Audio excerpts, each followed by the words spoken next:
আসন্ন ঈদুল আজহা উপলক্ষে কোরবানির হাট কাঁপাবে ৪০ মণ ওজনের ষাঁড় বাদশা। বাড়ির ভিতর বেড়ে উঠেছে বিশাল দেহের এই ষাঁড়টি। এটি দেখার জন্য প্রায় প্রতিদিনই শত শত লোক ওই বাড়িতে আসে।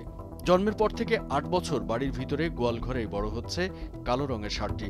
বাবুগঞ্জ উপজেলার কেদারপুর ইউনিয়নের কেদারপুর গ্রামের যুবদল নেতা কামরুল ইসলাম পলাশের বাড়িতে এটি বড় হচ্ছে।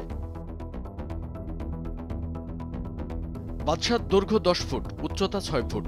দাম নির্ধারণ করা হয়েছে ১৫ লাখ টাকা। গত বছর দাম বলা হয়েছিল ৯.৫ লাখ টাকা।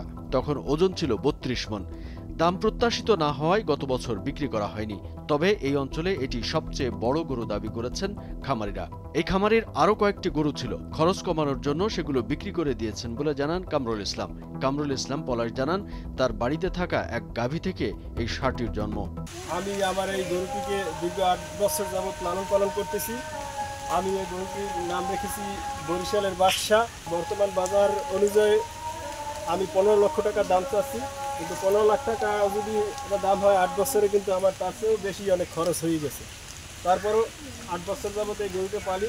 দীর্ঘ ৮ বছর যাবৎ পালতে এই এত বড় গরু আমার মনে হয় বাংলাদেশে কেউই রিস্ক নেবে না। কিন্তু আমি একমাত্র আমার ওই ক্ষেতের ঘাস খাওয়াইয়া এবং গমের ভুসির মাধ্যমে এই গরুটি লালন পালন করার কারণে আমি ৮ বছর যাবৎ রাখতে সাহস পেয়েছি, যার কারণে আমি এই ৮ বছরের ভিতরে গরু বিক্রি করি না। জন্মের পর থেকেই দেশি পদ্ধতিতে প্রাকৃতিক খাবার খাওয়িয়ে লালন পালন করা হয়।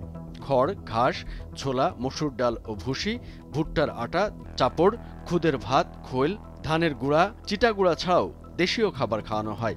খাদ্যের তালিকায় প্রতিদিন খরচ হয় ৮০০ থেকে ৯০০ টাকা।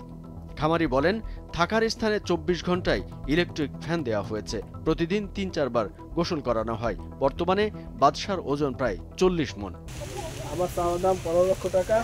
যদি কোনো হৃদয়বান ব্যক্তি আসে, সেক্ষেত্রে আলোচনায় হয়তো কিছু শর্টকাট হইতে পারে। কোনো ছাড় দিবেন? অল্প কিছু ছাড় দিতে পারি, অল্প কিছু। গরুর মালিক কামরুল ইসলাম বলেন, এবার ঢাকা হাজারীবাগ পশুর বাজারে বাদশাকে বিক্রির জন্য নেওয়া হচ্ছে। উপযুক্ত দাম পাওয়ার আশা করছেন খামারি কামরুল ইসলাম। বাদশাকে কিনতে চাইলে কামরুল ইসলাম পলাশের মুঠোফোনে যোগাযোগ করারও অনুরোধ করা হয়েছে। কামরুজ্জামান আরিফ, ভোরের কাগজ।